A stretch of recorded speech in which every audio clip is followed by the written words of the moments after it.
Oke, kembali lagi di Kabinet Bayangan dan hari ini rapat Kabinet Bayangan kita mantap juga hari ini. Mantap Pak Presiden ya. Iya, meskipun lagi hangat sehangat cuaca politik kita ya, meskipun katanya udah selesai pemilu tuh udah stabil, adem, rukun, tapi kayaknya masih agak hangat-hangat kuku nih Pak Presiden.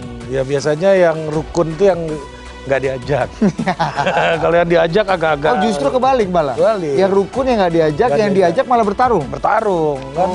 Kan slotnya terbatas. Oke, Iya. jadi internal competition ya. Iya, Jadi. makanya. Nah, kita bahaslah bagaimana apakah memang ada matahari kembar Yoi. atau matahari cuma satu tapi Iya. bulannya yang jadi banyak. Anda diajak apa enggak? Kalau kita memang nggak Diajak ikut-ikut, kan? nggak diajak. Kalau nggak ikut-ikut ya Saya sih rukun ya. rukun-rukun aja. Iya. Masih. Oh, Bibi.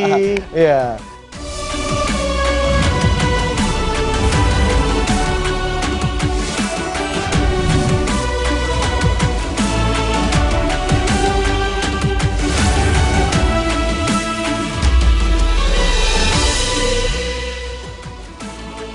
Oke, kita sudah bersama menteri-menteri Kabinet Bayangan. Ya betul, dari sisi kiri dulu lah ya. Ya, kiri dulu. Itu yang paling ujung, Ya, yang pendatang baru. Pendatang baru. Kita impor dari Tunisia. Oh, iya. Kayak kurma dong. Iya. Yang mulia Duta Besar Ikrar Nusa Bakti yang kali ini kita daulat menjadi Menristek Bayangan. kan? Tadinya mau kepala BRIN, Iya. cuma nggak enak sama ibu. Jadi di sini jabatan boleh suka-suka, Prof. Prof kalau diundang lagi minggu depan, mau jabatan apa kita kasih. Ya, kalau ada aspirasi kecuali kepala daerah nggak bisa di sini, Bro. Di sini political appointee aja. Kalau kepala BIN juga nggak bisa karena nggak mau mundur. Aduh, berbahaya. Mungkin kami setuju, cuma agak berbahaya statement tadi ya. Ya, ada Prof Ikrar Nusa Bakti, Menristek kita. Keren kan, Prof, Menristek Bayangan. Meskipun udah nggak ada, udah bubar kementeriannya, tapi kita bangkitkan lah. Nah, yang kali ini kementeriannya nggak akan bubar. Selama negara ada, pasti ada sekretaris. Betul. Ya, kan? Menteri Sekretaris Negara, Bayangan. Siapa lagi kalau bukan Yang mulia. Idrus Marham. Ini kita selalu bayangan aja, Prof. Tapi ini Prof ini nanti jangan bayangan lah. Oh iya, kita kan aspirasinya kan Anda yang berkuasa. Kita kan berdoa. Kita kan doakan jangan bayangan terus. Kalau Abang bukan bayangan, Bang. Lebih tepatnya Abang ini membayang-bayangi terus. Jadi yang mulia Mensesnek ini. Iya, yang mulia. Oke, dari sebelah sana ya. Meskipun bajunya hijau, kita lihat sepatunya merah. Merah, ya. Apakah Semangka ini ya. Semangka ini ya, Menteri Agama kita ini ya. Ini bukan hijau, Pak. Apa itu? Biru muda. Oh iya. Biru daun ya, biru daun ya. Oke. Coba kita cek sound dulu. Menyengsarakan. Menyengsarakan. Udah benar hari ini. Udah Sudah benar. Saya kalau dari Madura ini Masa? agak susah menyengsarakan. Menteri Agama kita Adi Pre. Terima kasih. Luar biasa. Menyengsarakan.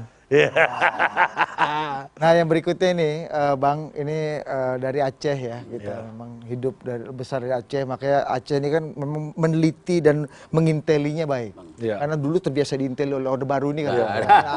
Ada Kepala Badan Intelijen Bayangan. Wah, Kepala BIN kita nih Bang. Bukan karena jago, tapi karena kumisnya. Bang Zulfan Kepala BIN kita. Oke, jadi ada isu politik kita menarik ya. Iya, kita Pak Presiden. lempar dulu tipis-tipis. Ya, ke Mevri dulu kan biasanya. Oh iya. Ya, Bu Mevri ini belum siap ya, karena dia lagi lupa. Ini kaset pres kita, Pak. Kepala Sekretariat Presiden kita. Ya, mau jadi didapuk jadi PLT Gubernur Jawa Barat. Gitu. Ya. Ya, jadi PJ Gubernur. Berubah lagi. Kemarin PLT Jogja kan. Ya udah beda. Jangan Jogja, jangan di PLT dong.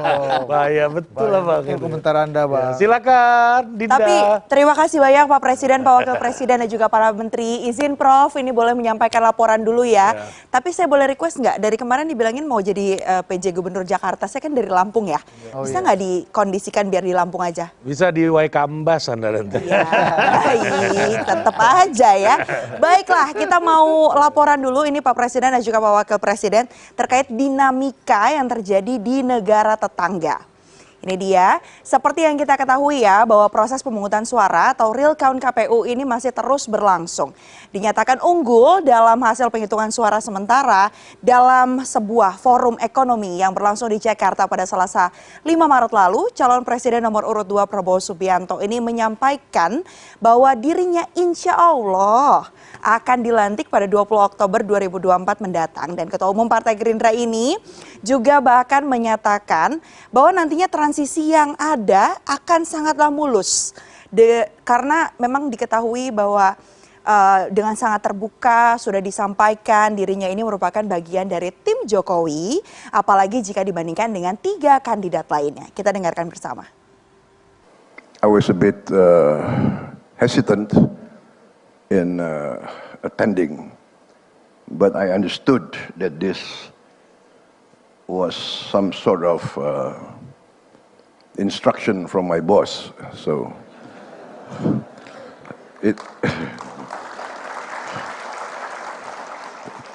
one thing I learned in my long career is the golden rule. Golden rule number 1, the boss is always right. Ya, the boss is always right. Nah, apakah ini kemudian menjadi upaya ya untuk makin menegaskan bahwa hubungannya antara Pak Jokowi dan Prabowo ini masih akan langgeng kok, meskipun nanti di pemerintahan selanjutnya dan ada isu-isu yang membicarakan tidak mungkin ada 2 matahari. Nanti kita akan simak tanggapannya dari para menteri di Kabinet Bayangan. Tapi di sisi lain, pernyataan ini juga ditanggapi nih oleh Bendahara Umum Partai Nasdem, Ahmad Saroni, yang ikut menanggapi pernyataan Prabowo Subianto yang akan dilantik pada 20 Oktober 2024. Saroni mengatakan bahwa ungkapan Prabowo ini merupakan bentuk kepercayaan diri. Padahal seharusnya menunggu dulu hasil resmi dari KPU pada 20 Maret nanti. Ya mungkin nanti setelah pengumuman tanggal 20 Maret kali ya. Kan ada masa sanggah tuh. Setelah itu ya namanya kepercayaan diri boleh-boleh aja. Apa-apa. Sah-sah aja. Kalau kondisinya kayak gini, kira-kira gimana ya pendapat dari Pak Presiden, Pak Wapres, dan para menteri di Kabinet Bayangan? Langsung kita tanyakan. Mantap juga Dinda ini. Gimana? Iya. Karena biasanya udah presiden terpilih itu kan presiden yang lama existing presidennya jadi kurang begitu laku. Nah, saya mau tanya yang mulia duta besar dulu. Tapi tadi di pidato tuh Pak Prabowo udah pakai klewer-klewer juga. Udah, kan dari dulu udah banyak. Pak Mahfud aja sering pakai klewer-klewer. iya. Yang mulia Prof Ikrar gimana melihatnya? Apakah Anda melihat tadi kalau kata Pak Prabowo golden rule number 1, boss is always right. Kalau bos salah, ya back to golden rule number 1, katanya gitu. Nah, itu kesannya menunjukkan Pak Prabowo masih Nurut watona dengan Presiden Jokowi. Tapi Anda lihat ada potensi matahari kembar atau relasi Jokowi-Prabowo ini gimana? Ya kalau sekarang kita ini, Prof? lihat kan kepatuhan Prabowo sama Jokowi itu kan karena dia memang masih posisinya Menteri Pertahanan. Ya. Jokowi masih presiden, jadi bos. Ya. Yang selalu dikatakan bahwa the president can do no wrong gitu kan. Yang sekarang terjadi kan seperti itu. Makanya kenapa saya waktu itu juga menulis di media Indonesia ya, bahwa negara adalah saya. Dan memang apa keadaan Indonesia saat ini itu seperti itu. Kenapa? Parlemen juga nggak ada yang berani ngomong ya. Guru besar ngomong juga nggak didengerin. Mahasiswa ngomong juga nggak didengerin kan. Malah kalau ada gerakan-gerakan yang memprotes hasil pemilu ya, atau yang memprotes bagaimana pemilu itu berlangsung, itu kan dianggap sebagai residu. Yang residu itu bukan diselesaikan melalui hukum dan politik ya, tapi malah melalui polisi dan tentara gitu kan. Saya perintahkan Anda semua untuk menetralisir, coba bayangin. Emangnya orang kalau berbicara itu residu. Kalau misalnya orang protes itu residu. Kan enggak gitu loh. Jadi berarti kita ini dianggap residu kalau Anda itu membuat suatu pernyataan-pernyataan kritis ataupun berbeda dengan anggapan yang di atas begitu ya. Nah, kembali ke pertanyaan Anda tadi ya, kita relasi dua orang ini. Iya, karena buat saya ya isu-isu yang sekarang sedang berkembang ya di partainya Bung Idrus ya, Menteri Mensesnek. Ya, lagi mengelola GBK ini kira-kira diperpanjang apa enggak? Jadi apa namanya kan Anda bisa lihat ya, partai beliau tuh ketua partainya udah menyatakan bahwa nanti akan ada posisi peran khusus untuk Presiden Jokowi. Nah buat saya peran apa itu kan? Mau dijadikan koordinator Menko? Ya. Nggak ada dalam struktur kabinet di Republik ini. Atau misalnya bisa dianggapkan sebagai menteri senior ya. Ini bukan Singapura, Bung. Bukan Singapura. Bukan Singapura ya. Kita bukan Singapura, kita bukan juga sistem parlementer ya. Yang kemudian presiden itu bisa seperti perdana menteri lalu menjadi menteri senior gitu kan. Nah, kemudian kalau beliau juga nanti ternyata ketua umum partai beliau itu melegalkan dia untuk menjadi ketua umum partai Golkar, itu buat saya aneh bin ajaib lagi tuh. Kenapa saya katakan demikian? Karena itu berarti memberi ruang kepada Jokowi untuk menjadi another sun di Republik ini. Jadi akan ada dua matahari kembar tuh. Dan itu bukan mustahil, pasti akan terjadi hal-hal yang tidak diinginkan per 20 Oktober 2024. Jadi Anda melihat ini tondo-tondo prakondisi menuju adanya matahari kembar tuh udah kelihatan gitu. Bukan mustahil, ya orang pasti bisa bilang saya suudon, tapi gimana sama suudon? Orang itu pernyataan-pernyataan itu dibuat oleh ketua umum Partai Golkar sendiri, walaupun dia tidak menjawab nanti apakah Pak Jokowi akan menjadi ketua umum Partai Golkar, nggak ada. Tapi kalau itu dilakukan, berarti dia itu mengharu-birukan Partai Golkar melalui penghancuran undang-undang yang ada di Partai Golkar, yaitu ADART, yang itu sudah benar-benar menjadi nafas. Soal Partai Golkar nanti kita bahas sendiri, Prof. Cuma tadi matahari kembar dan relasi Jokowi Prabowo. Jadi coba. sudah betul, ini kan kuning-kuningnya sudah Mensesnek. ada. Sebenarnya ini yang lebih Golkar dari saya karena dia dari simbol gitu. Kalau dia udah kayak orang PDIP aja, ini hitam terus dia. Iya.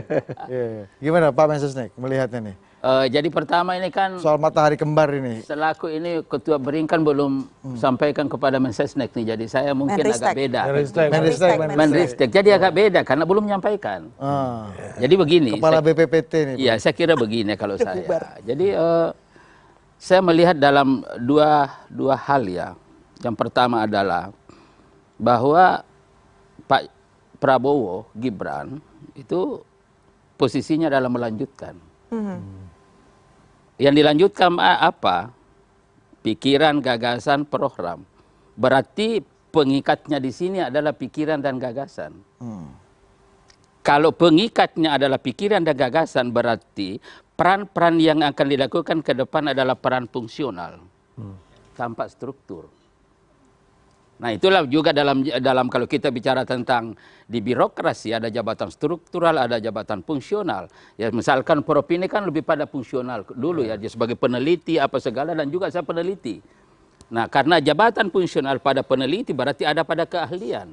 Kalau jabatan struktural ada pada posisi. Nah implikasinya adalah orang berperan karena keahliannya, itu namanya peran fungsional.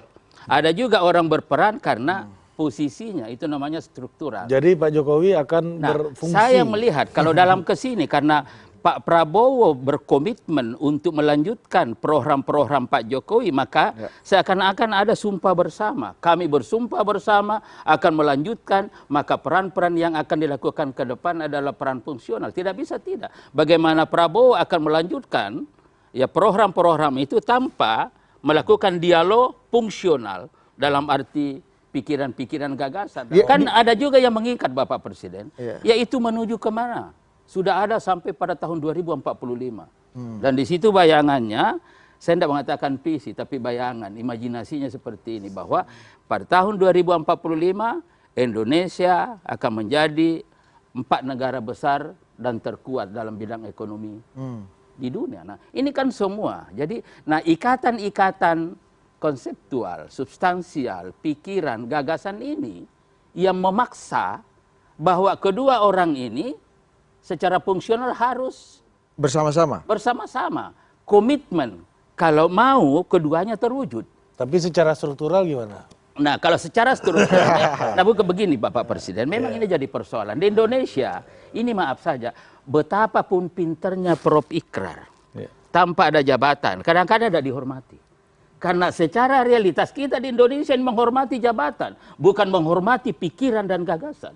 Intinya aturan struktural harus mengikuti kebenaran dan fungsional Jadi kebenaran ada seperti fungsional. itu. Nah, tinggal bagaimana Oke, persoalannya nanti tentu ada persoalan. Oke. Karena kalau kita bicara di situ ada mantan-mantan presiden yang ada di koalisi itu dapat diproyeksikan ada Pak SBY. Kalau misalkan juga ada Mbak Mega, karena kalau bicara tadi partai kan Pak Jokowi masih PDI. Oh masih Bang? kan sampai sekarang belum ada Oh, juga. belum. Ada suatu pengumuman bahwa berhenti dan Nanti kita tanya kepala Intel kita jangan-jangan. Intel, Ya, dia kan tukang Intel, biar dia bro. Oke, izin Pak Mensesnek. Ya, kita break dulu. Ya, kasih dulu iklan. Kenapa penting? Tentu Pak Jokowi kan tidak ingin bahwa di 2024 pengaruh politiknya selesai. Satu-satunya cara adalah bagaimana Pak Jokowi menjadi bagian dari partai politik tertentu. Dan partai politik itu kuat. Namanya Golkar.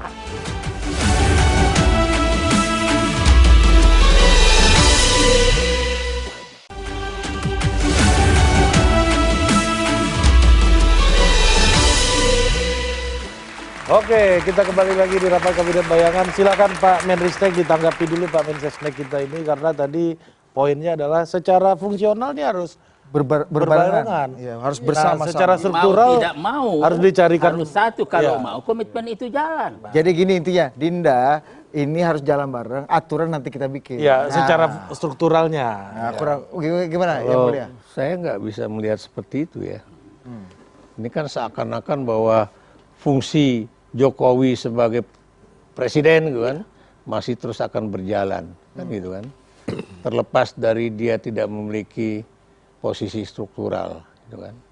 Nah sekarang dalam sistem pemerintahan Indonesia ada nggak fungsi seperti itu untuk seorang mantan presiden seperti Jokowi? Kalau tadi Pak Menristek mengatakan, Mensesnek mengatakan, Yang namanya menteri baru sehari bahwa, ini suka lupa kan. bahwa apa namanya itu one team press akan dibuat seperti itu, nggak bisa. One team press itu kan cuma penasehat seperti juga DPA pada masa lalu kan gitu. Dan kemudian juga ya kalau kemudian nanti Pak Jokowi akan terus menjadi penuntun, kapan Pak Prabowo akan benar-benar the real presiden? Kan akan menjadi pertanyaan. Satu, kedua, kapan Pak Prabowo kemudian menikmati posisinya sebagai presiden yang sekarang dalam tanda kutip terpilih ya, dan kemudian menjadi presiden yang memiliki otoritas penuh. Namanya presiden tuh nggak ada yang kemudian mau dikacung-kacungin sama mantan presiden tuh nggak ada itu. Pasti dia ego pribadinya sebagai seorang presiden itu akan muncul. Dan dia pasti akan menganggap lo tuh mantan, gue sekarang presiden, kan gitu. Meskipun sekarang tadi kelihatannya hormat dan akan saling berjalan beriringan gitu ya. Biar bagaimanapun dia masih menjadi bawahan karena dia masih menjadi Menteri Pertahanan. Dan tanggal 20 Maret juga baru jelas ya apakah dia kemudian benar-benar menjadi presiden terpilih atau juga masih ada persoalan mengenai hal itu. Oke, sebelum ke kepala Intel nih coba ditanggapi dulu Pak Mensesnek. Jadi gini, dikacung-kacungkan ini jadi agak serem juga bukan, bahasanya bagus nih. juga. Jadi begini Pak Pres, di sini memang agak beda ya. Jadi Menristek, ya saya sebenarnya tadinya berpikir berangkat dari pertimbangan-pertimbangan akademik, bukan dalam dunia politik praktis. Dunia politik praktis berpikirnya begitu, bahwa pasti nanti begini, tetapi sekarang kan kita berpikir ideal. Kalau memang kedua tokoh ini punya komitmen, punya semangat, kebersamaan, dan bagaimana supaya program-program pembangunan ini jalan untuk kepentingan rakyat, maka pada saat itu kepentingan mereka adalah bagaimana program-program itu bisa jalan dengan baik. Sehingga dengan demikian hubungan, kalau kita bicara hubungan fungsional Presiden Prabowo, ya tentu tidak lagi memandang Pak Jokowi sebagai presiden. Tetapi mantan presiden ikatannya adalah pikiran gagasan, bukan lagi ikatan struktural. Nah karena ikatannya adalah pikiran gagasan program, maka tentu diskusi. Dan diskusi itu tidak harus diumumkan. Kan Pertanyaan gitu. saya, pikiran dan gagasan siapa? Karena Jokowi itu dengan nawacitanya itu bukan gagasan dia satu. Nah, jadi Itu gagasan dari teman-teman yang dulu mempersiapkan itu. nah itu Yang sekarang berada di TPN-nya Ganjar Mahfud.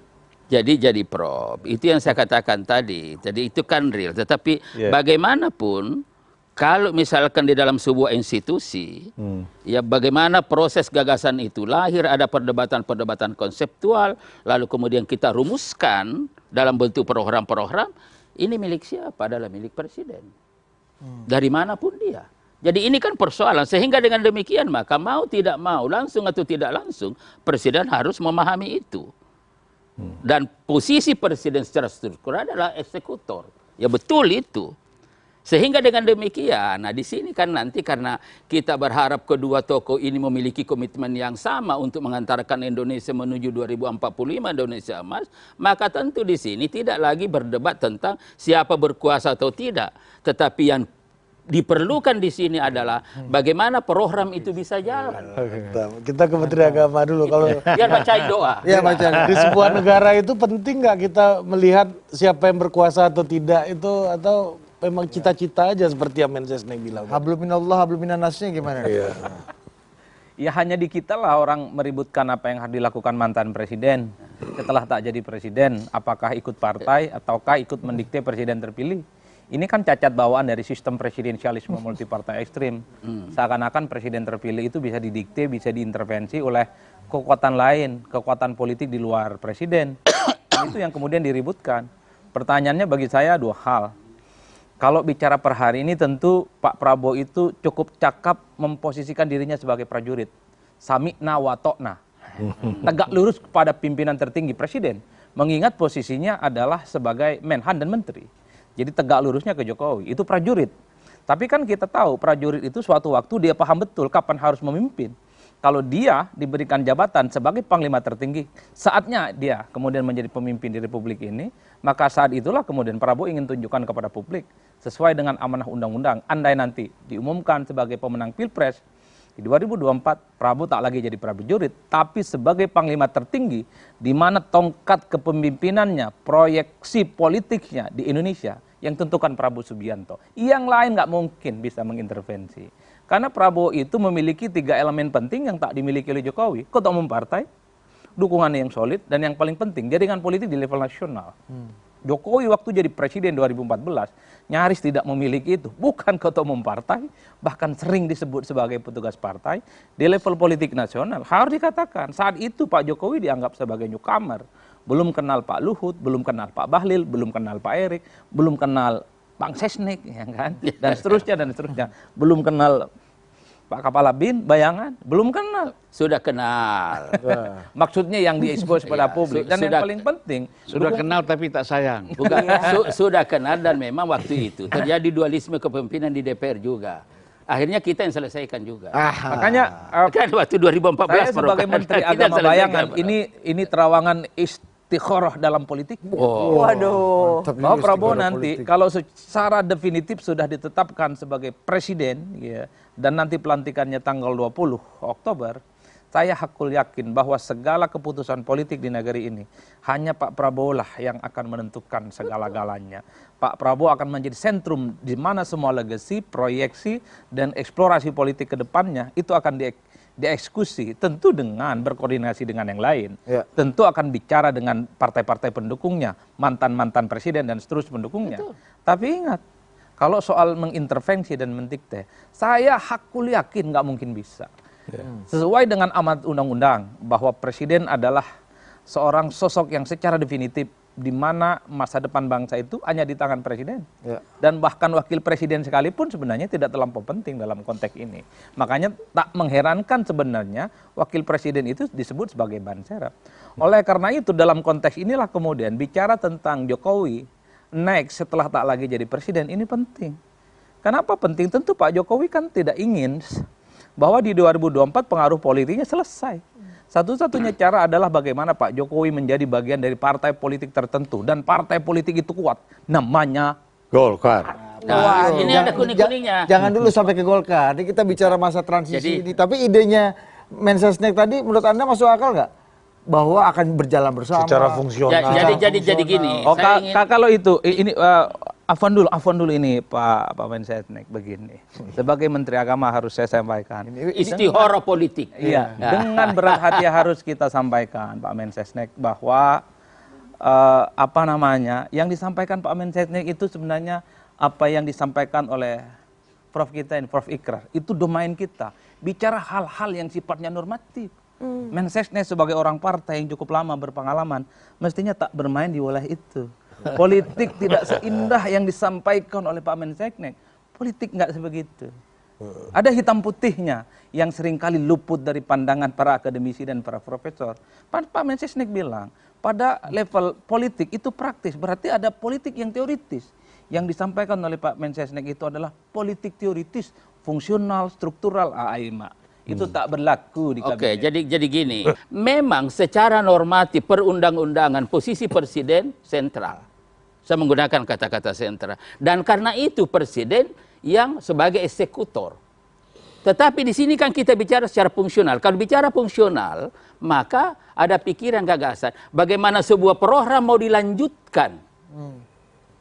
Oke, apakah itu substansinya dengan bagaimana dengan beberapa misalkan derivasi dan lain-lain sebagainya, lalu bagaimana strateginya? Kan ada diskusi dan diskusi di sini kan diperlukan kearifan. Kearifan jadi tidak lagi harus terkenal, tetapi ada peran-peran fungsional dilakukan yang menjamin program ini bisa jalan. Jadi Gitu loh, ini persoalannya di sini saya kira. Sehingga ada memang beda karena orang tadi saya sudah bilang tadi, orang selalu melihat pada posisi struktural bagaimana ini supaya dia di depan. Tidak, yang di depan adalah Prabowo karena memang real presiden dan formal presiden adalah Pak Prabowo. Gitu loh, sehingga nanti karena ini kan banyak ahli tafsir Menteri Agama di sini. Jadi kalau kata Mendristek dikacung-kacungkan itu nggak tidak begitu, tidak dikacung-kacung. Ini kan sebenarnya suatu apa untuk supaya presiden nanti bisa. Iya. Supaya beliau khawatir juga. Ya khawatir juga diganggu. Nanti saya ini presiden. Jadi saya kira itu ada pada di situ sebenarnya. Nah, jadi poin saya memang harus ada satu proses perubahan. Oke. Ya perubahan apa? Perubahan kita di dalam berpolitik. Jangan kita hormat hanya kepada posisi formal, struktural, tanpa apapun. Tetapi kita hormati pada prestasi-prestasi dong. Pak Mensesnek udah mendukung perubahan nih, kita langsung ke kepala bin aja. Persoalan apakah nanti Prabowo kita lihat dengan Pak Jokowi itu berpisah atau berjalan bersama-sama kan tergantung dari komitmen. Ini kan kita pertama bicara dari segi psikologis. Jangan dulu masuk ke dalam persoalan politik. Ada nggak kesamaan psikologis antara mereka ini? Komitmennya psikologis nih, jiwanya. Ya, artinya kejujuran antara Pak Jokowi dengan Prabowo ini. Ada nggak kejujuran mereka? Kepercayaan ini pada tingkat apa? Apakah pada tingkat program, tingkat teknis, tingkat pragmatis? Nah, ini kan harus dibangun dari tingkat hati nurani dan kejiwaan.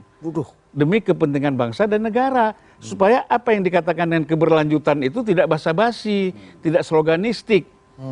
Menurut saya itu hal biasa. Ya, bahwa satu bilang akan membuat perubahan, satu yang mengatakan akan membuat satu kelanjutan, keberlanjutan, itu hal biasa. Bukan hal yang misalnya sampai besok mau kiamat. Nggak ada itu. Nah, jadi itu hal biasa. Kemudian ya, kalau Jokowi pun memimpin, misalnya ada kesempatan memimpin satu partai, salahnya apa? Kalau partai itu memberi kesempatan. Tadi Prof bilang mengatakan bahwa dia mengobrak-abrik ada RT. Kita tahu Yusuf Kala itu kapan jadi anggota Golkar? Dia sekber Golkar ya. Tapi tidak pernah dia menjadi anggota Golkar. Tapi di Bali 2004 dia terpilih kan? Jadi ketua umum Golkar. Jadi aturan-aturan itu bisa dirubah. Gitu loh maksud saya. Ya kan? Nah, hanya PDIP kan tidak ada kesempatan aja. Kalau ada kesempatan orang luar juga bisa. Kita lihat misalnya betapa banyak bupati, wali kota, gubernur yang bukan anggota partai bisa langsung nyalek. Masa bisa gitu, Bang? Bisa. Nanti Abang lanjut dulu, kita break dulu sebentar.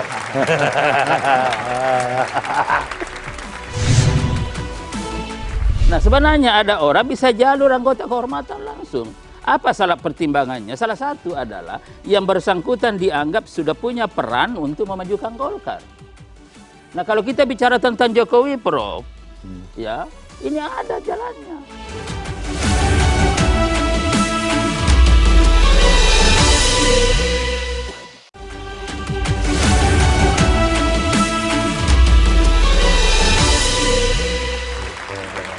Ya, kita masih di rapat kabinet bayangan. Tadi Kepala BIN sempat menyinggung ya, kalau misalnya mau jadi bagian dari partai, ini ya nggak harus gitu ya, jadi bagian atau jadi anggotanya dulu kalau mau jadi ketua umum. Sudah sering, saya katakan Golkar, PDIP, semuanya ini mengangkat PDIP bupati. gimana? Semua partai. Nasdem, semua partai. PDI ketuanya masa Bu Mega bukan Bukan, ini kan anggota bukan bicara PDI? ketua umum saja, ini kan bicara aturan partai. Oh, gitu. Untuk menjadi kader itu seperti apa? Jangan galak-galak Kepala BIN. Jangan galak-galak. Gak apa-apa. Ngeri kita. Gak apa-apa. Soalnya suka nyalah-nyalah terus. Kau ini nggak ngerti kau partai. Ngerti kalau apa? Iya benar. Kau ini nggak ngerti partai juga. Pokoknya lebih Lanjut. cepat lebih baik. Nggak Ayo bisa lanjut. ditangkap kepala BIN itu presiden, kalau wapres bisa. Oh iya. Lanjut.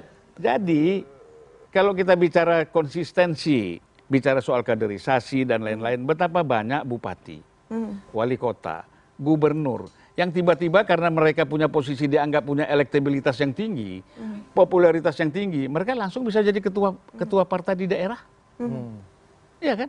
Kalau kita bicara persyaratan itu, udah banyak sekali kejadian itu hampir semua partai. Tapi kalau bicara tadi pindah partai ini ada yang beda pendapat ini Pak Kepala BIN kalau dari laporan yang saya dapatkan. Jadi kan memang Presiden Jokowi kan masih di PDI Perjuangan, Pak Menristek dan semua. Itu kan de jure-nya, de facto-nya kan tidak. Nah, dalam kondisi seperti saat ini, dari pihak Partai Golkar, ini menyatakan tuh sebenarnya chemistry-nya udah ada Loh, katanya. memang Golkar mau itu. Golkar ini partai politik. Dia mau besar, dia mau tetap berkuasa.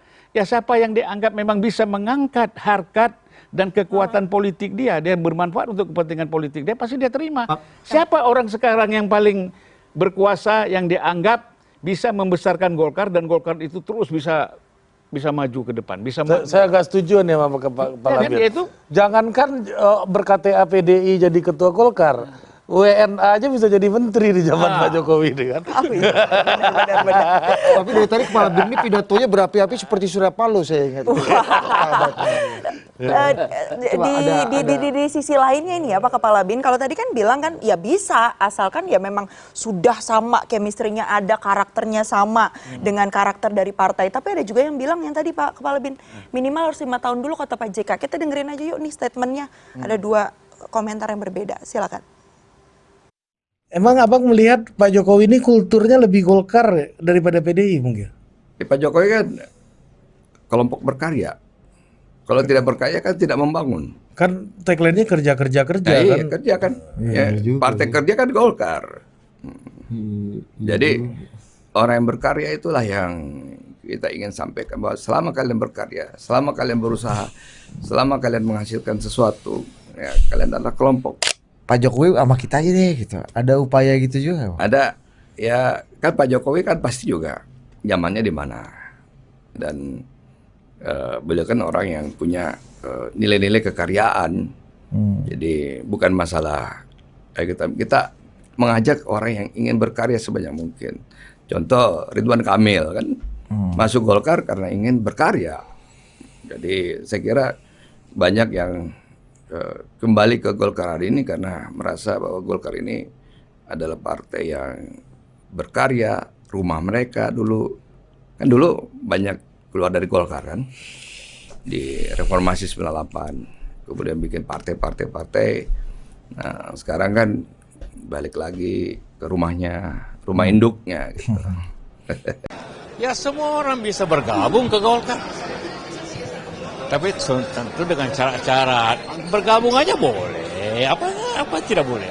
Menurut Bapak berarti Pak Jokowi cocok ya Pak masuk Partai Golkar secara karakteristik itu yang Pak JK? Ya semua orang bisa. Kamu juga bisa. Hah? Boleh. Tapi untuk jadi pengurus ada aturannya. Kalau untuk jadi ketua atau jadi apa harus minimum 5 tahun. Harus punya pengurus.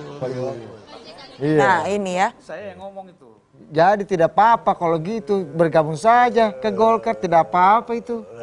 Itu mau dijawab itu. Iya, coba dulu. Itu Ya gimana? itu kan begini, makanya ini harus konsisten. Pak JK ini kan nggak konsisten. Dia sendiri kan aturan ada Dewan Masjid itu misalnya 2 kali, dia 3 kali. Pasal 11. Ah, Diterabas juga pasal-pasal itu. Jadi kalau untuk orang lain dia ngomong tidak boleh, untuk dirinya boleh. Waduh. Nah ini bahaya sekali kalau figur-figur politik, elit politik kita seperti ini. Harus konsisten. Siapa yang nggak konsisten, Bang? Ya Pak JK tadi. Pak JK Kak Ucu. Iya, yang mulia Duta Besar gimana melihatnya nih? Ya, memang di era reformasi tidak sedikit ya dari Partai Golkar juga masuk ke PDIP ya. Cuma pada saat itu saya nggak tahu apakah di PDIP itu ada aturan bahwa mereka harus melakukan internalisasi dulu di dalam PDIP baru kemudian bisa menjadi caleg atau mungkin Bung Zulfan juga bisa menjelaskan itu. Karena beliau kan juga dulu di PDIP. Jadi gini Pak Presiden, Pak Wapres, sebenarnya kan pamungkasnya kan ada. Jadi institusi atau lembaga tertinggi pengambilan keputusan di semua partai ada pada Munas, Kongres, Muktamar. Jangankan menentukan orang masuk partai, di situ ADRT bisa diubah-ubah. Betul. Jadi kembalikan ke situ demi kebutuhan misalkan. Nah kalau bicara tentang Golkar itu. Tapi di Golkar kan tetap keputusan tertinggi di Munas kan? Di Munas, apapun di situ bisa dibuat. Dan bukan di Yusuf Kala. Dan di situ juga bisa dibuat sedemikian rupa. Apa itu? Jadi ADRT memberi ruang untuk itu. Kalau kita bicara tentang Golkar itu di ADRT anggaran rumah. Saya ini 8 tahun. Pak Presiden jadi sekjen. Jadi ini agak paham dikit lah. Agak panjang. Itu. Lintas ketum ini ya. Lintas ketum, 3 ketua umum. Nah, jadi di situ jelas. Kalau kita bicara tentang anggota, ada anggota biasa, anggota kehormatan, dan ada kader. Nah, sebenarnya ada orang bisa jalur anggota kehormatan langsung. Apa salah pertimbangannya? Salah satu adalah yang bersangkutan dianggap sudah punya peran untuk memajukan Golkar. Nah kalau kita bicara tentang Jokowi, Prof, ya ini ada jalannya. Lembaga survei mengatakan sekarang, dan saya kira Menteri Agama bisa jelasin bahwa apa yang dicapai oleh Golkar hari ini pada pemilu 2024 dengan prestasi dari 85 yang diproyeksikan akan menjadi 112, di samping tentu mengkapitalisasi prestasi-prestasi politik, ketua umum dan seluruh menteri-menteri yang ada Pak Luhut, ada Pak Bahlil, ada Agus, ada siapa di situ semua di dalam. Tetapi kan juga ada pengaruh Pak Jokowi. Nah ini diakui. Nah kalau itu dianggap maka aturan Golkar ADRT mengatur bahwa DPP di dalam rapat plenonya bisa memutuskan mengangkat Pak Jokowi sebagai anggota kehormatan. Dan satu lagi, pengusung utama Gibran menjadi wakil presiden Prabowo itu Golkar. Harusnya semua kredit itu otomatisnya harusnya Pak Erlangga nambah 1 periode lagi dong dengan segala kesuksesan itu dong. Di sini persoalannya. Pak Mensesnek. Ya enggak? Di sini kenapa harus Pak Jokowi masuk dalam jadi variabel? Di sini persoalannya karena Golkar ini kan partai go public. TBK. Jadi bisa saja berdinamika seperti itu, tapi kita tunggu di ujungnya. Nah di dalam Menteri Agama juga kan nanti akan amal soleh itu lihat pada akhirnya. Walal akhiratu khairul laka minal ula. Wala sawfa yu'tika rabbuka fatarudha. Jadi nanti pada senang-senang semua pada akhirnya. Jadi saya kira ini yang harus kita lihat. Jadi ya bin ini tadi paten tentang JK. Ini rapat mirip-mirip Majlis Taklim. Iya. Tetapi berasa di Masjid Sunda Kelapa kita. Jadi kita kerangkai seperti itu. Jadi memang soal Pak JK tadi gimana? Jadi saya kira Pak Mensesnek. Ini kan fatsunnya. Saya kira betul. Seperti dikatakan Pak Menristek juga fatsunnya kan nggak begitu etik. Dengar dulu. Saya kira betul. Saya selaku Mensesnek hormat kepada, tetapi selaku bin belum pernah bicara ke saya, baru kali ini. Karena itu saya agak kagum. Bukan kagum, agak kagum. Nah, jadi kenapa? Karena Intel bisa lapornya presiden. Dan Intel seperti inilah yang harus kita beri posisi yang lebih kuat. Karena bicara sesuai dengan fakta. Sebagai Intel beneran? Ya, fakta bicara. Bahwa misalkan JK aturannya di sana di DMI 2 periode. Baru diundurlah muktamar itu 2 kali. Setelah itu terpilih lagi ketiga kalinya. Lalu kemudian jadi tadi Golkar juga bicara tentang tahun 2004. 2004 Golkar itu melakukan kompensi. Pada saat proses kompensi ini jalan, Yusuf Kala menarik diri lalu kemudian menjadi wakilnya SBY. Lalu terpilihlah Wiranto. Berhadapanlah ini. Berarti yang dilawan oleh JK pada waktu itu adalah partainya. Kemudian pada saat sekarang ini 2024, Airlangga berbusa-busa ngomong dengan caranya seperti apa mendukung Prabowo Gibran, tapi JK ada di nomor 1. Nah, artinya sikap posisi politik JK berhadapan dengan sikap dan keputusan partainya. Nah, Ya, ini kadang dia berhasil, kadang dia enggak. 2014 juga berhadapan dengan partainya kan? 2014. Anda sekjennya Pak Ical waktu itu mendukung Pak Prabowo. Nah, bahkan kan? pada waktu itu akibatnya ada rekayasa-rekayasa terjadi dualisme kepemimpinan partai. Ya. Tetapi alhamdulillah kita gugat melalui proses hukum, ada 3 proses hukum, semua kita menangkan. Oke, gimana? Jadi saya kira ini semua fakta-fakta politik, dan sekali lagi saya hormat kepada Kepala BIN. karena betul-betul intel yang paling jujur karena bicara sesuai dengan Emang fakta. ada intel yang nggak jujur? Nah, kan presiden yang lebih paham. Oh, Saya iya. kan terbatas. Ya, karena ada intel yang jujur, maka Anda cocok jadi ketum Golkar. Kita lempar dulu Menteri Agama nih. Jangan-jangan Gimana Anda pula nih? mau nih. Mungkin nggak ini yang diomongin sama Mbak? Dan ujung-ujungnya ternyata dari skema tadi struktural fungsional itu ujung-ujungnya ya sebenarnya Golkar akan jadi rumah barunya Pak Jokowi. Nabi Yunus itu tidak pernah mengira akan bisa keluar dari perut ikan paus. Nabi Musa itu tidak pernah bisa membayangkan laut di depannya itu bisa terbelah 2. Nabi Ibrahim itu tidak bisa pernah membayangkan di tengah panasnya api bisa hidup dan api itu bisa jadi dingin. Jangankan Pak Jokowi jadi Ketua Umum Golkar, keajaiban-keajaiban lain di dunia ini sudah banyak secara faktual. Itu gampang. Apa yang bisa kita bayangkan dengan ini semua? Pak Jokowi dengan PDIP 20 titik tahun romantismenya selesai di 2024. Apalagi ini sudah mulai banyak puji-puji nih. Dari Kepala BIN puji-puji, Mensesnek puji-puji. Pak Jokowi punya kontribusi besar secara fungsional kepada Partai Golkar. Dan jangan lupa Menteri Agama sudah istiqoroh. Psikologi politik. Bahwa Pak Jokowi sebenarnya kalau memang berminat, Golkar pun kelihatan cukup ahlan wa sahlan membuka hati selapang-lapang. Ya marhaban. Ya, marhaban ya Pak Jokowi. Kan itu Pak secara eksplisit. Pak Erlangga ngomong akan diberikan posisi terhormat, akan senang kalau menjadi bagian dari Golkar. Cuman yang menjadi tanda tanya adalah posisi Pak Jokowi apa? Apakah Dewan Istimewa-Istimewa itu atau apakah Ketua Umum Partai? Kan itu yang menjadi pertanyaan. Itulah yang sebenarnya menurut saya kalau Pak Jokowi memang minat untuk menjadi bagian dari Golkar, tinggal didiskusikan teknisnya gimana. Apakah syaratnya perlu apa yang disampaikan oleh Pak JK? Harus 5 tahun jadi anggota dan kader? Itu kata Bang Idrus, selesai. ADART bisa diubah di keputusan tertinggi seperti Munas, Kongres, Munaslup dan seterusnya. Dan sangat kelihatan sejumlah elit Golkar, elit terasnya, sangat kelihatan juga tertarik ingin menjadikan Jokowi menjadi bagian dari mereka. Tapi ketika angka Tapi Golkar, saya potong dulu. Karena begini ceritanya Pak, kalau mendapatkan Pak Jokowi di Golkar, Presiden ini diam dulu, ibarat sekali dayung 2 pulau terlampaui. Pak Jokowi dapat, Mas Gibran juga dapat sebagai wakil presiden. Oke, silakan Pak Kepala BIN. Jadi begini gimana Pak? Kita lanjutkan usai jeda berikut. Ketika Gerindra dipegang oleh Prabowo, Golkar ada Jokowi di situ, ya kan? Potensi mempersatukan kekuatan nasionalis ini ke depan dan mungkin akan PDI akan ikut di sini. Ini karena ancaman negara kita ini akan lebih bahaya dari hal-hal yang kita anggap persatuan, kesatuan, NKRI semuanya ini ke depan semakin bahaya.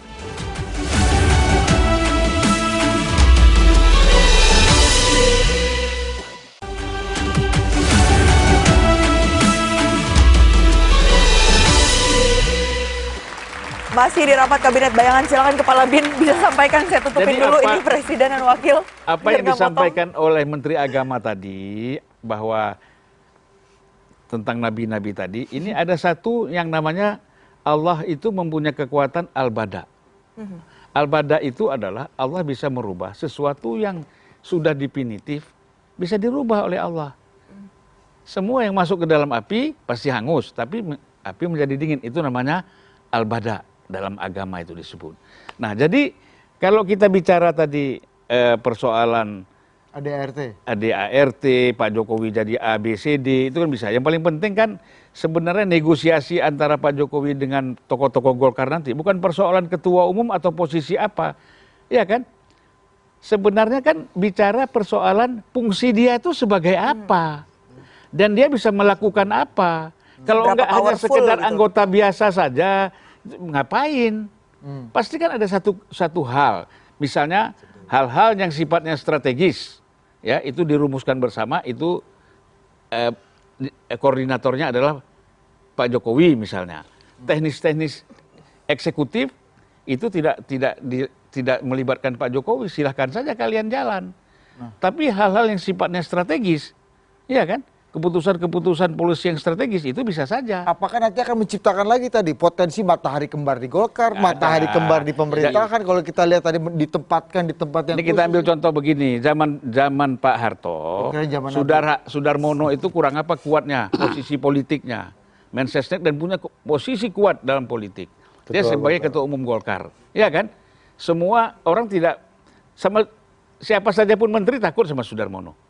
Pak Harto tuh ketua Dewan Pembina, tapi kan mataharinya tetap Pak Harto gitu loh. Jadi gini, Pak Harto kan presiden. Loh enggak ada ketua Dewan Pembina Golkar. Jadi Bapak Presiden. Loh iya itu makanya kan kita bicara tidak ada matahari kembarnya, kan kita bicara Golkar. Enggak, kalian jangan bicara jabatan presiden. Ini kepadi kuning, kita bicara kan kalau ketua Dewan Pembina misalnya dikasih kepada Jokowi, dia punya kekuatan. Seperti bagaimana Soeharto dulu menjadi ketua Dewan Pembina misalnya, itu kan kuat. Sekarang ketua Dewan Pembina Pak Ical kan, Bang ya? Ya jadi tapi lain, jangan sama-samain. Jadi kepala BIN ini memang hebat. Nah, gimana?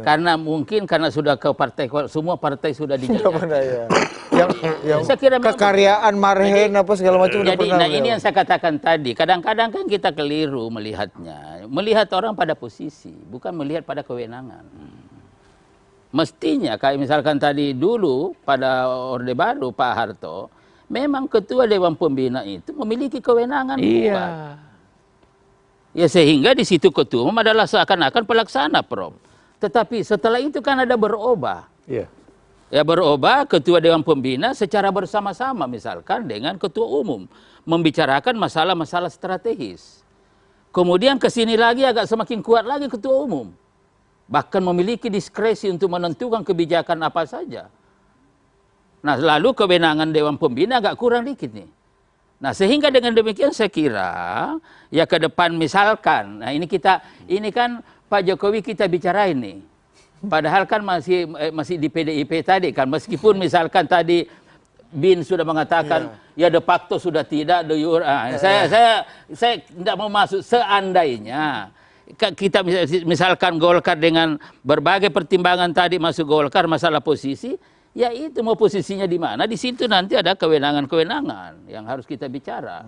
Ada nggak Bang, kalau membayangkan dalam konteks politik sekarang, ini skema ini akan seperti Pak SBY di Partai Demokrat, ketua majelis tinggi yang ada di ruang makan, dapur dan ruang tamu. Ketua umum mungkin di teras dan dekat jadi kan begini, itu kan masalah mekanisme dan itu betul masalah internal. Ada juga partai mungkin tidak diatur kewenangannya secara normatif di dalam ADART, tetapi seluruh proses pengambilan keputusan diatur sedemikian rupa, dikembalikan kepada ketua umum, dikembalikan kepada ketua Dewan Pembina.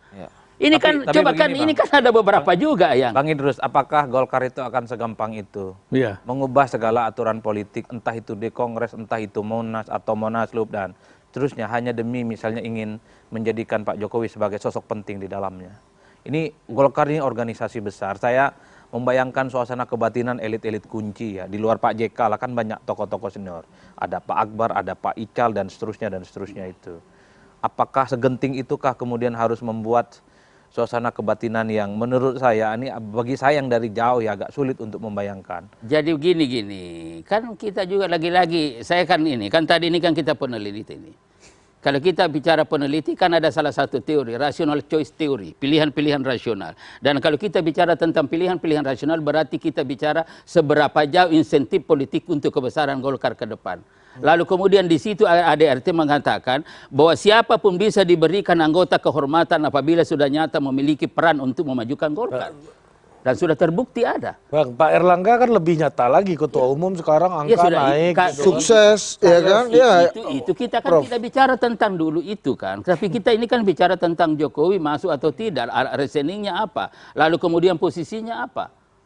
Kan ini kan jadi persoalan. Nah karena itu kalau ini semua, maka Golkar ini adalah komunikasinya lancar. Bang, logikanya kalau orang sukses dalam sebuah organisasi, entah jabatan yang diperpanjang, gajinya dinaikkan, atau minimal dikasih tambahan cuti 2 bulan.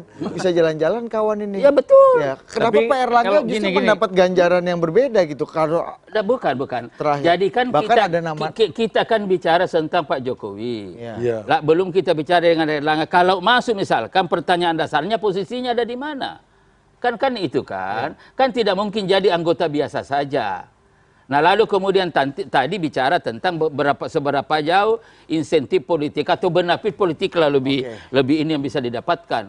Kalau misalkan hitung-hitungannya begitu, tidak hanya sekedar mendapatkan Jokowi yang punya pengaruh sedemikian rupa, tetapi juga sudah ada misalkan bagaimana. Nah ini kan sudah hitung-hitungan semua seperti itu.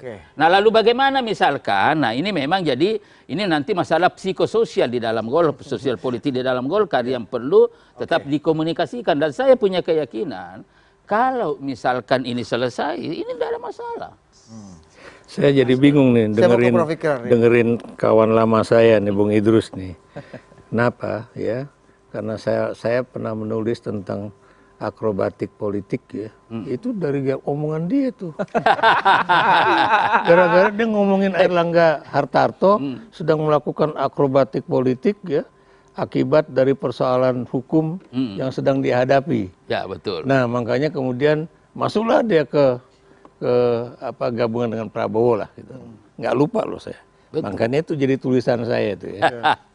Nah kemudian sekarang beliau bicara mengenai insentif politik atau benefit politik dan ekonomi apa yang akan didapat oleh Partai Golkar.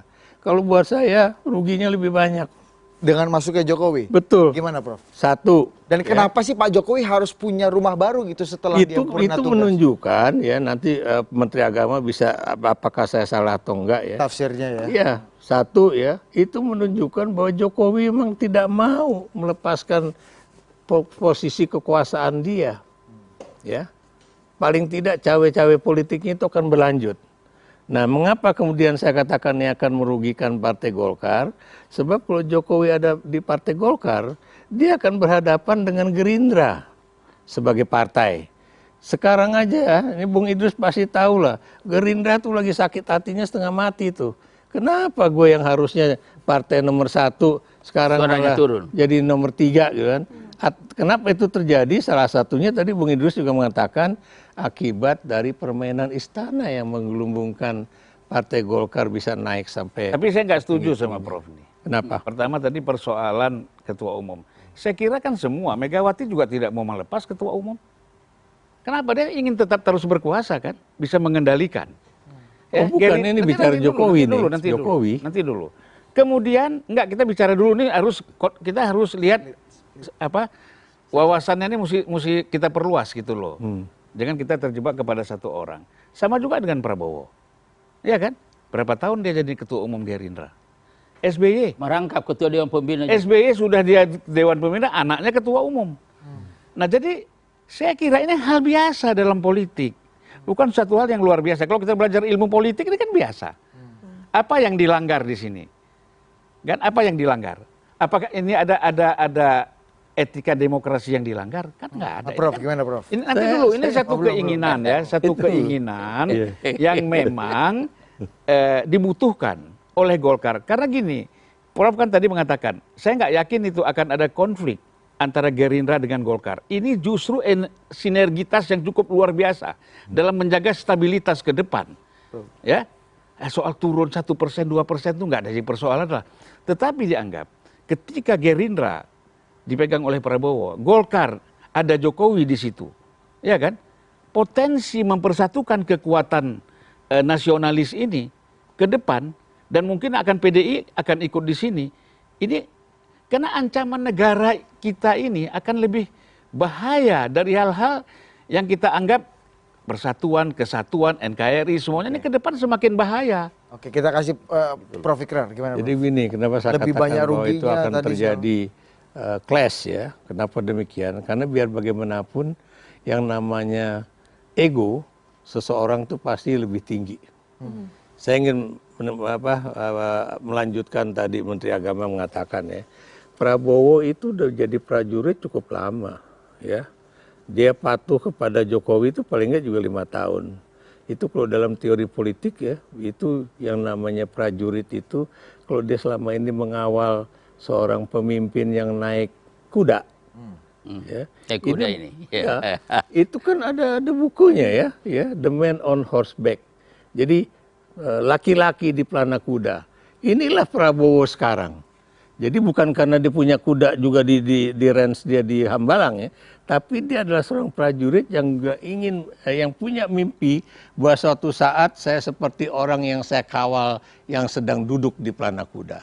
Sekarang saya udah akan menjadi orang yang duduk di pelana kuda, dan karena itu saya juga nggak mau lagi menjadi orang yang disuruh-suruh. Pak, jadi Wapres saya kira begini ya. Jadi Prof begini, penjelasan lain bisa kita jelaskan ya, bahwa salah satu akibat dari tidak adanya kekuatan politik yang dominan hari ini, maka partai manapun pasti mencari mitra yang lebih permanen. Dan itu tadi ada suasana kebatinan yang ada. Sehingga keberadaan misalkan Pak Jokowi di sini dengan Pak Prabowo, itu pasti karena ada suasana kebatinan yang terjamin, ada kepentingan bersama ke depan. Dan yang paling penting lagi, Undang-Undang Dasar sudah menentukan bahwa tidak boleh 3 periode. Sehingga Pak Prabowo tidak perlu curiga lagi kepada Pak Jokowi untuk nyalip misalkan dan lain-lain sebagainya. Jadi saya kira karena akibat dari tidak adanya partai politik yang dominan, makanya dulu waktu saya tahun 2014 itu Prof, saya ketua koalisi Prabowo Hatta ketika itu, lalu kemudian ada perubahan MD3 dan lain-lain sebagainya, kemudian ada dualisme. Saya katakan kepada Pak waktu itu, saya bilang begini, beda antara partai pemenang pemilu dan perolehan suara terbanyak.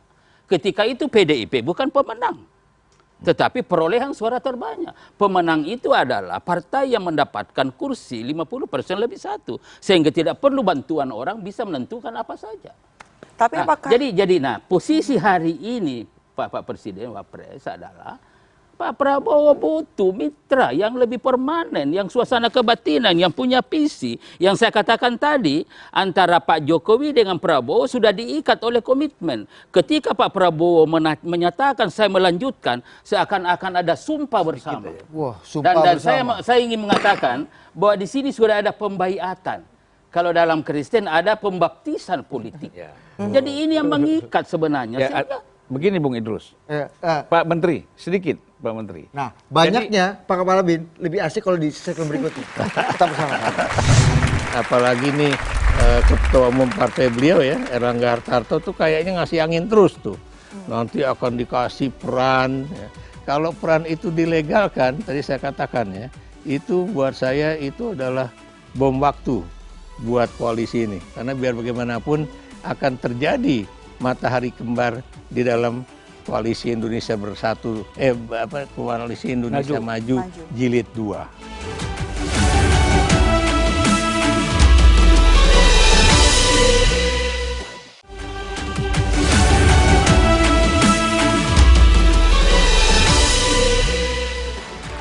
balik lagi di rapat kabinet bayangan sekalian, silakan Pak Kepala BIN kali ini tidak akan dipotong Jadi lagi. kalau saya lihat begini Prof, ini Ya. imajinasi politik ya. Politik itu kan harus ada imajinasi juga, kalau enggak jadi kering. Ada kayak juru bicara, salah satu juru bicara partai kan, karena kering suka marah-marahi presenter, suka maki-maki, nganggap dirinya hebat. Itu karena apa? Politiknya tanpa imajinasi. Diomongin di konten. Kita ini kepingin politik dengan imajinasi. Begini, seharusnya yang menjadi ketua umum Partai Golkar itu, atau orang yang punya kekuatan tertentu di dalam ketua umum Golkar itu adalah Pak Prabowo. Golkar. Nanti dulu kan imajinasi, kalian ini bingung-bingung sendiri. Ya? Nah, tetapi karena Pak Prabowo ini ketua umum Gerindra kan tidak mungkin. Oh. Ya kan? Oleh karena itu bagaimana tadi yang kata Pak Idrus tadi, Pak Menteri Seknek ini mengatakan bahwa supaya ini sinerginya menjadi kuat, ditariklah Pak Jokowi berada di dalam situ bersama-sama untuk menjaga ini semua. Gitu. Seiring sejalan sumpah janji bersama tadi kalau kata Bang Idrus. Ya ini automatically. Masuk akal nggak tuh? Automatically, nggak usah lagi dibicarakan. Jadi ibarat mobil kita pakai mobil otomatis. Kalau di Eropa snow dia bilang. Jadi begitu masuk salju itu langsung snownya jalan. Udah gitu. Jadi nggak usah lagi dibicarakan. Di antara mereka itu sinergi 5 tahun itu sudah berjalan. Tetapi tentu kan orang yang namanya orang dalam hal teknis nanti ada berbeda-berbeda itu bisa diselesaikan. Ini orang udah usianya udah senior, bukan kayak kita, Bu, masih muda-muda. Prof, masuk akal nggak tuh Prof? Tadi Prof, ini ya, seiring sejalan akan bersama, bahkan nanti Pak Jokowi akan menjadi ketua koalisi. Kenapa harus Golkar? Kan tadi pertanyaan. Tadi udah kesini titik dong tadi Pak Presiden. dengarnya. Ini kan yang nanya saya sini tadi, Pak Presiden suka motong-motong. Pak Wapres, Pak Wakil. Wakil emang suka potong-potong. Saya makanya. Kata Ibu Sekretaris Negara tadi. Sekretaris Presiden. Sekretaris Presiden mengatakan, ya kan, apa tadi Bu bertanya? Kenapa harus Golkar? Nah, karena Golkar ini partai go public. PDIP kan nggak bisa. Kenapa? Ya kan? Gerindra nggak bisa. Ya bukan Demokrat? Hah? Demokrat? Nggak bisa. Yang partai TBK terbuka menerima siapa saja yang masuk itu hanya Golkar. Makanya Golkar itu bisa bertahan dari dulu. Nasdem Bang. Hah? Pak Surya juga mau sih. Kadang buka, kadang tutup. Iya. Jalur di puncak. Tapi lebih banyak tutupnya daripada bukanya. Gitu loh. Nah kalau Golkar ini kan sudah memang terbuka. Tapi apa mungkin di momen seperti ini Golkar juga melihat jadi peluang nih? Karena kan sosok Pak Jokowi yang efeknya luar biasa. Jadi sebelum dirangkul partai lain, ayo deh kita terbuka. Gak mungkin partai lain itu. Masa PKS mulai PAN gitu misalnya. Gak bisa, gak cocok. Ini kan ada karakter partai, ada chemistry. Partai PAN nggak punya karakter. Amin Rais saja keluar kok. Ya kan? Jadi karakter udah beda. Iya kan? Dan keluar membuat partai jangan terlampau jujur. Ya kan? Keluar kemudian membuat partai baru tidak pernah sukses juga. Ya. Baru sekali Bang, bukan tidak pernah. Tidak. Ya, yang didukung-dukung kan banyak. Ya kan? Oh, ya. Ya. Kita kasih ke topik dulu. Prof. Gimana yang mulia? Ya, jadi seberapa masuk akal nih ide penggabungan, akan sinergi, dan emang Pak Prabowo mau terima, dan buat apa Pak Jokowi ada partai lagi? Apa namanya itu pertemuan politik antara Prabowo dengan Jokowi kan bukan dua orang yang seiring sejalan, ya, tapi malah pernah di persimpangan jalan, pernah berkompetisi, ya, secara fair. Di dalam pemilu 2 kali lagi kan, 2 kali, ya, dan kemudian kalah terus Prabowo, ya kan. Nah, secara fair ya. Ya, sekarang fair apa enggak? Kalau buat saya sih itu nanti aja setelah hasil angket lah yang menentukan. Saya nggak mau bilang itu fair atau enggak dulu. Tapi yang ingin saya katakan ya, saya tadinya menyetujui ketika Jokowi itu mengangkat Prabowo menjadi Menhan. Itu adalah bagian dari politik akomodasi, ya, supaya suasana politik itu tenang. Kohesivitas sosial juga tercipta. Tapi saya nggak menyangka bahwa dia itu punya rencana jangka panjang 5 tahun ke depan, ya, yaitu menitipkan anaknya untuk menjadi wakil presiden. Itu. Nah, persoalannya. Tapi kan itu nggak salah, Prof. Oh, buat saya salah. Salah. Kenapa? Karena buat saya seorang yang sedang berkuasa menjadi presiden itu tidak boleh mengajukan anaknya menjadi calon wakil presiden, ya. Itu yang harus dibuat aturannya. Kenapa? Karena seorang presiden itu, ya, tadi Menteri Agama sudah menjelaskan, dia itu panglima tertinggi angkatan bersenjata. Kemudian dia juga adalah pimpinan di antara Kepolisian Negara Republik Indonesia. ASN juga di bawah dia. Pemerintahan dari pusat, provinsi, kabupaten, kota, bahkan sampai ke desa ada di tangan dia. Bahkan penentuan anggaran itu juga di tangan dia. Ya? Enggak. Jangan bilang enggak lah. Penggunaan bansos itu dia bisa katakan keluarkan sekarang. Kalau Menteri Keuangan bilang itu enggak, pokoknya keluarin sekarang. Bukan mustahil terjadi. Oke, kita kembali ke Jokowi dan Prabowo. Nah, itu. Seberapa mungkin tuh tadi? Ya lu juga yang nanya Kalau tadi. memang Ini dia tadi, itu Iya, katanya wakil itu presiden seperti seorang yang seiring sejalan, Duduk nggak miring-miring mungkin Prabowo kemudian deketin Pak SBY. Ya, karena berarti dia udah pasang ancang-ancang itu. Ya, apa yang akan terjadi kalau begini? Gue juga mesti punya temen nih. Pak Prabowo. Pak Prabowo. Prabowo sama SBY kan biar gimana pun. Oh, jadi Anda melihat Satu Pak angkatan. Prabowo merasa terancam dengan movement Pak Jokowi dengan Golkar dan Idrus Marham ini? Iya, iya. Bukan ini. Maksud saya dia sudah mereka-reka kira-kira nih Jokowi mau ngapain setelah dia selesai menjadi presiden. Ya, itu yang diperkirakan. Apalagi nih ketua umum partai beliau ya Erlangga Hartarto tuh kayaknya ngasih angin terus tuh. Nanti akan dikasih peran. Ya. Kalau peran itu dilegalkan, tadi saya katakan ya, itu buat saya itu adalah bom waktu buat koalisi ini. Karena biar bagaimanapun akan terjadi matahari kembar di dalam koalisi Indonesia Bersatu, koalisi Indonesia Maju Jilid 2. Jadi gini, boleh nggak saya? Boleh dong. Jadi Menristek boleh berpandangan diprosikan akan matahari kembar. Ada bom waktu. Ada bom waktu, tapi mungkin Pak Prabowo saya kenal. Jadi masih ketika beliau membina Super Semar, beasiswa. Dan banyak komunikasi kita tahu juga banyak karakter. Apalagi ketika tahun 2014 saya jadi ketua koalisinya. Jadi saya banyak dialog dan saya banyak bicara. Jadi kita juga paham. Sama dengan Pak Jokowi juga, ya meskipun dalam komunikasi politik tahun 2014, meskipun Golkar tidak jadi mendukung ketika itu, tapi komunikasi politik kita juga lakukan, dan ketika saya jadi menteri saya juga banyak tahu.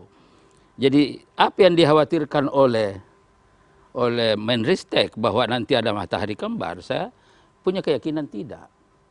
Dan tidak perlu ada kecurigaan-kecurigaan karena tidak. Biasanya kecurigaan itu muncul ketika menjadi kompetitor langsung. Nah ini tidak menjadi kompetitor langsung di satu sisi, karena Jokowi tidak mungkin calon presiden lagi.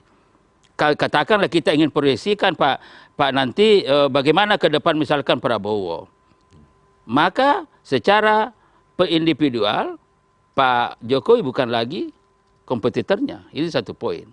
Nah kemudian yang kedua saya kira adalah bahwa Pak Prabowo juga menyadari betul bahwa bagaimanapun perlu dukungan politik dalam rangka untuk menciptakan stabilitas politik ke depan sehingga memberi ruang untuk melakukan program-program dan menjamin keberhasilannya. Sehingga ini tidak mungkin ini saling membutuhkan. Kalau sudah saling membutuhkan sedemikian rupa, ya saya kira dan kita juga masih di situ misalkan untuk mencoba bicara, dan dalam komunikasi inilah penting.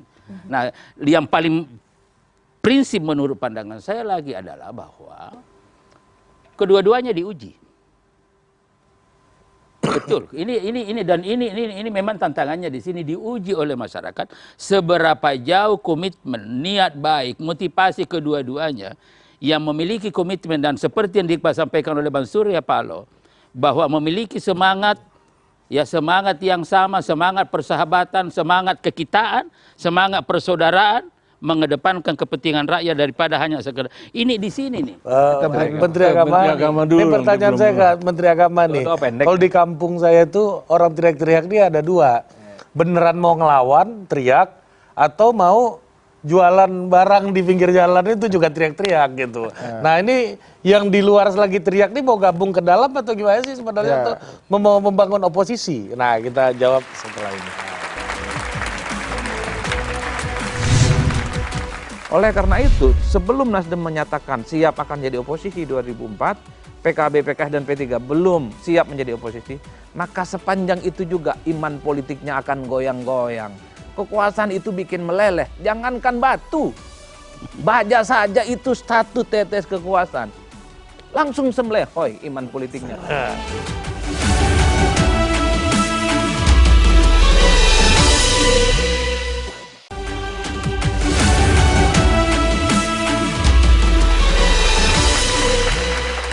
Kita lanjutkan rapat kali ini dengan statement dulu dari Menteri Agama. Kalau saya ingin komentar dua hal, ini kan ujian soal bulan madu antara Jokowi dan Prabowo sedang diuji betul. Ujian pertama itu sampai tanggal 20 Oktober. Jadi kemesraannya ini memang tidak bisa dibantah. Per tanggal 20 Oktober, pasca serah terima jabatan politik antara Jokowi dengan Prabowo, itulah kemudian ujian bulan madu yang sesungguhnya. Karena posisinya sudah berubah. Prabowo presiden, Pak Jokowi mantan presiden. Pertanyaannya adalah apakah kemesraan ini akan terbangun atau tidak? Dalam tradisi teologi Islam ada yang disebut dengan Jabariyah, di mana setiap tindak tanduk manusia itu ada intervensi Tuhan. Allahumma ya muqallibal qulub, Sabit. sabit ila akhirih lah, pokoknya panjang kalau dilanjutkan. Nah, yang ingin saya katakan adalah bahwa hanya Tuhanlah yang bisa membolak-balikkan hati manusia itu, termasuk soal bagaimana hubungan kemesraan antara Jokowi dan Prabowo dan Prabowo Pak Jokowi. Dengan Mega saja Jokowi bisa selesai selama 23 tahun. Apalagi dengan Jokowi Prabowo yang hanya 5 tahun, Pak. Jadi ya muqallibal qulubnya bisa berlaku dalam konteks itu. Dalam tradisi Jabariyah. Tapi dalam tradisi Mu'tazilah agak beda. Bahwa semua sesuatu itu by design. Bukan karena ada intervensi Tuhan. Tapi ada upaya-upaya yang diperhitungkan atas untung dan rugi. Sebagai kepentingan dalam kehidupan. Maka dalam teori ekonomi politik, Anthony Down mengatakan, Golkar ini sangat cinta betul sama Jokowi kelihatannya. Untuk menjadi bagian di dalamnya, karena Jokowi dinilai memberikan faedah politik elektoral, bukan hanya di 2024 ini, tapi di masa yang akan datang. Tapi kan Golkar juga berpikir, kalau Pak Jokowi sudah tak lagi menjadi presiden, apakah faedah elektoralnya itu bisa dinikmati atau tidak? Kan itu yang sedang dihitung. Makanya saya tanya, kalau Pak Jokowi ingin bergabung dengan Golkar sebelum Oktober atau pasca Oktober, ini rasanya beda, Bang. Bukan lagi ya muqallibal qulub, tapi teori Anthony Down lah yang berlaku. Hukum besi terkait dengan untung dan rugi. Prediksi Anda gimana? Itu wallahu alam bisawab. Gelap gulita, saya perlu istihad politik kembali. Meskipun Mensesnek udah tahu artinya jawabannya. apa? Kalau memang ada intensi untuk menjadikan Jokowi sebagai bagian penting dari Golkar, harus lakukan itu sebelum Oktober.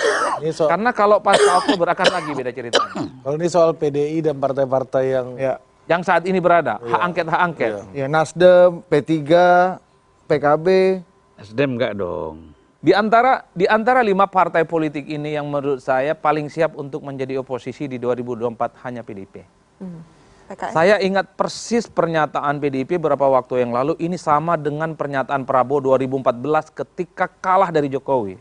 Langsung declare memimpin pasukan politiknya, termasuk koalisi partai, mengatakan siap berada di luar kekuasaan dan menjadi oposisi. Itu dilakukan oleh PDIP. Kalau mereka kalah dalam pemilu, mengatakan siap jadi oposisi selama 5 tahun. 4 partai politik lain, even P3, itu PKS, kemudian PKB dan Nasdem, tidak jelas sikap politiknya. Kalau itu yang dilakukan, publik yakin bahwa mereka lah juga siap untuk menjadi oposisi. Jangan-jangan teriak-teriak angket ini untuk jualan, untuk bergen, untuk negosiasi, sebagai alat barter politik untuk kepentingan di masa yang akan datang. Prabowo itu menurut saya adalah sosok yang memberikan sinyal tegas apakah akan menjadi bagian dari koalisi pemerintah yang menang atau yang kalah. Di 2019, ketika kalah yang kedua kalinya kepada Pak Jokowi, Prabowo mendeklar semua partai koalisinya dibubarkan dan dibiarkan partai politiknya untuk menentukan posisi politik masing-masing. Ada yang bergabung, ada yang tetap di luar.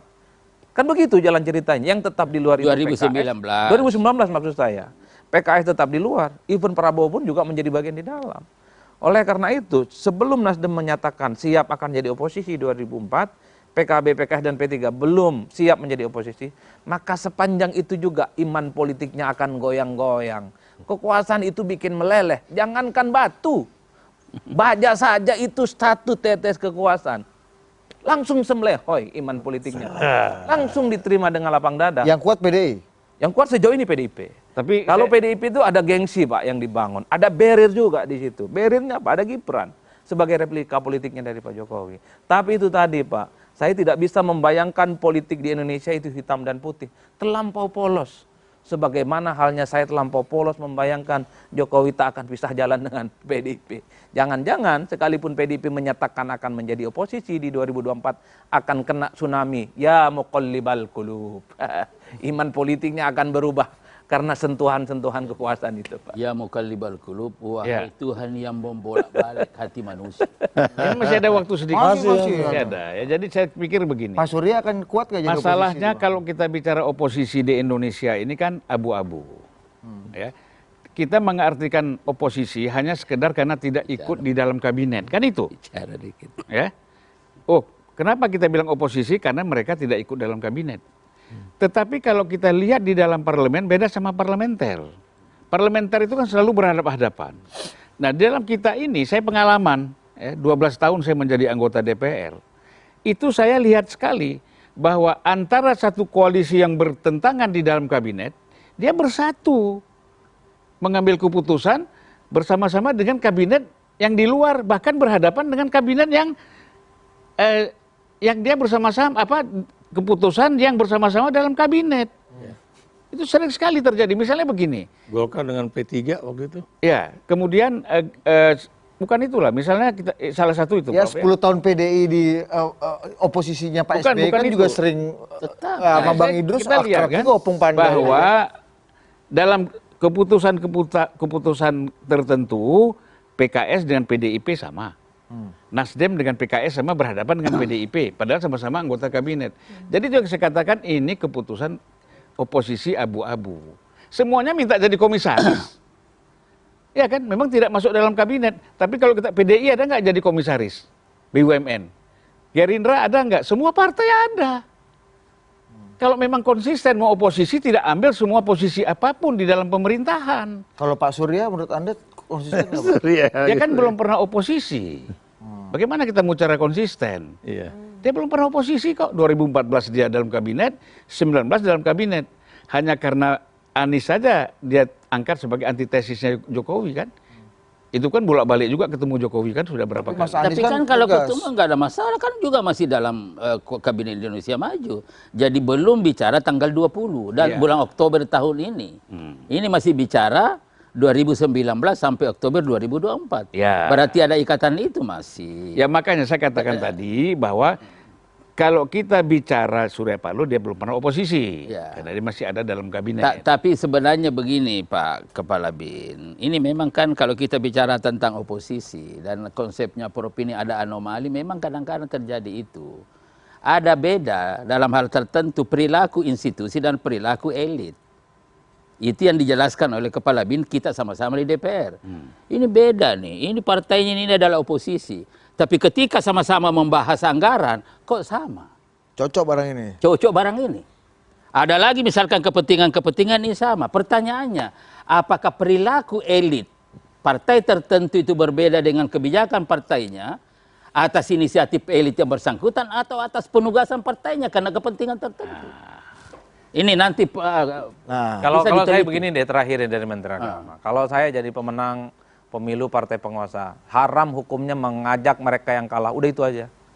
Pemilu itu adalah ajang untuk mengakumulasi kekuasaan politik, merengkuh secara maksimal dan total. Haram hukumnya memberikan distribusi kekuasaan kepada mereka yang kalah. Kalau nggak begini, nggak ada efek jerah ini pemilu, Bang. Banyak orang bertanding di Pilpres itu hanya ingin kotel efek supaya pileknya naik. Setelah itu politik gotong royong. Sudahlah. Paten ini. Sudahlah. Jadi Gerindra, kemudian apalagi itu Golkar, kemudian ada lagi PAN, ada lagi Demokrat. Jangan ajak yang kalah. Kita dukung, mantap itu.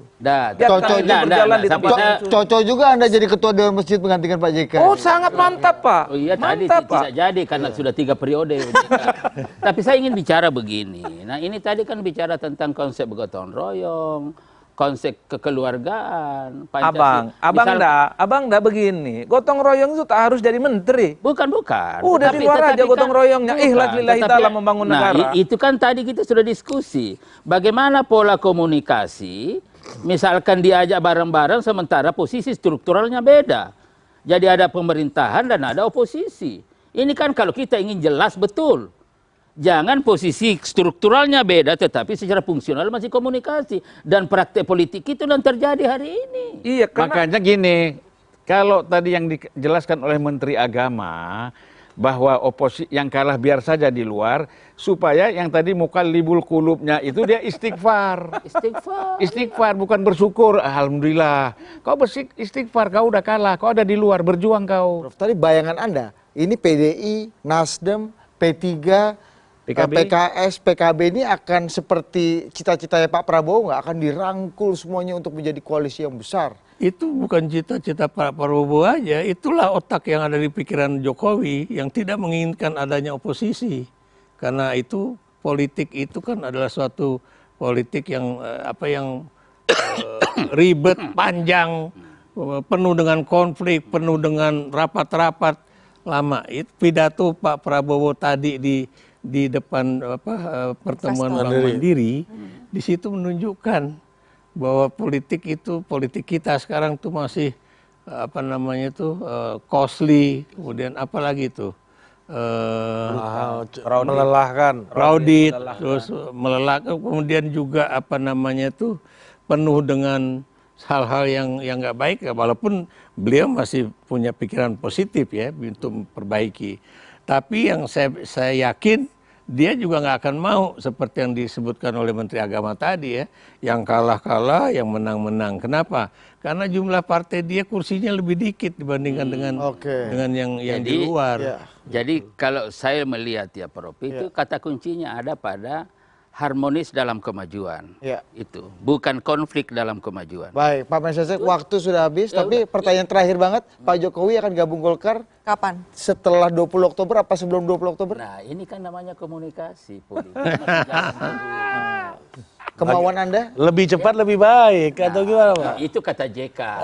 Agak cocok nggak Pak JK dengan Munaslup itu kapan? Atau Munas kapan? kapan? Jadi begini, karena kita ingin menjadikan Golkar pada tahun ini sebagai momentum kembali ke hitohnya, ya sehingga ke depan betul-betul Golkar kuat menjadi penentu arah pembangunan Indonesia ke depan, maka janganlah kita berpikir munaslup lagi tapi biarlah normal supaya kita normal juga berpikir. Itu kapan kalau normalnya kapan tuh Bang? Normalnya itu akhir tahun. Oke. Jadi janganlah jadi kita ingin normal berpikir tapi caranya tidak normal. Kalau misalkan normal ini ya mesti cara-cara normal juga. Ya jangan kita berpikir keadilan tetapi caranya tidak adil. Kecuali ada Udah mulai nggak normal. Jadi 20 Oktober, setelah 20 Oktober kita akan lihat Pak Jokowi akan pulang ke Solo dan hidup lengser ke Prabowo mandek Pandito dengan damai, atau dia akan masuk ke Kalau saya bilang Munas Golkar sebelum Oktober. Oke, Lanjut, closing dulu Dinda, tutup. Oke, itulah tadi rapat kabinet bayangan kita. Kita kembali lagi minggu depan untuk menjawab tadi pertanyaan-pertanyaan yang belum terjawab. Sampai jumpa. Adios, sampai jumpa di rapat kabinet.